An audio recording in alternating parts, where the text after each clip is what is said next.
Hey everybody, I'm here with Gustavo Prado, who is the artist behind this work right here. It is called Lantern Beside the Golden Door. Gustavo, thanks for being here. This is gorgeous. Thank you. What is the inspiration behind this piece of art? I wanted to create a beautiful landmark that people could see it from afar, sort of a monument, so that they felt like when they see it that they were welcome to join us and come in. But also I wanted to have a piece that interacted with people in a more individual level, sort of a gateway where they would have this sort of eyes capturing them and having them be scrutinized as they passage the gate. I think that relates a lot with like what an immigrant comes through. When you start a life in a new country, you have that moment of decision of who you want to become in this new place, what you want to change in yourself. So I wanted to like extend a bit of that experience to people here at the festival. There's an effort to make a statement that what makes this art community and art scene so special to the world, it's its openness and its spirit of inclusion for artists from all over the world to come join this community.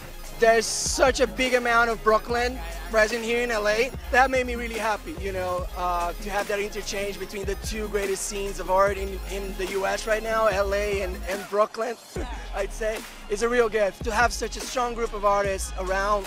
Lake, Chauza, all of those colors, all of that light around the piece is actually adding like to its experience like a way better thing. When you guys were building this, did you look around at the others and were like, oh, gotta have more mirrors, add 5 more, must be taller? When I first arrived, they were already here for like a couple of months. I definitely felt the pressure, like, oh my God, this is the standard for this year. I really have to push this. From wherever you are around this piece, you see 30, 40, 100 different perspectives. The idea is to go through these gates, that it's somehow a transformation. I like to attract space inwards, you know? I like to refer to all that surrounds the piece.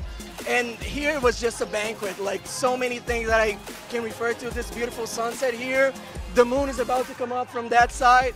So when I was preparing the angles and all of that, I had that in mind from spending 12 amazing days here at the festival. How do you go about putting together a piece of artwork for Coachella? Is it any different than the other sculptures and other things that you've done? Yeah, first of all, like they pushed me to go big, right?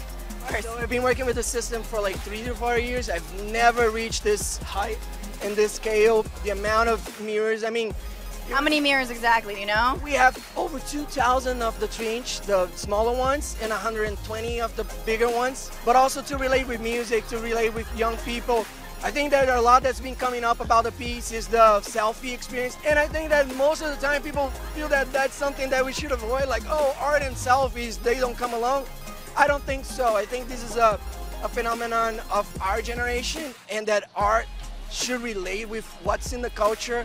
I've been making portraits of people taking selfies, and maybe we'll use it in a new piece. You can only take a selfie if you're in the smallest mirror, though. So it's sort of the most narrow vision and the most finite understanding of it. Then you look up, and the biggest mirrors, you can see everything. You see the world around you. I think it's it speaks to a little bit of what your piece is about. Absolutely. Yeah, there's a sense of like going for a very individual experience, but then as you look around you, there's other people going through that same experience, and maybe they're in your frame.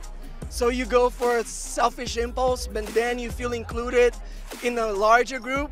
And the topper ones with the crowd like this big, that's definitely unavoidable. Like you get to see people dancing from across the field and all that. What happens after Coachella to this piece? So this baby's gonna travel. What is the lamp beside the golden door? Where's that from? Yeah, so that's aimed to be a subtle, but now it's not so subtle reference to the poem that's put it on the base of the Statue of Liberty in New York. It was written by Emma Lazarus, and it's basically this message of openness and inclusion for all people to come join us, you know?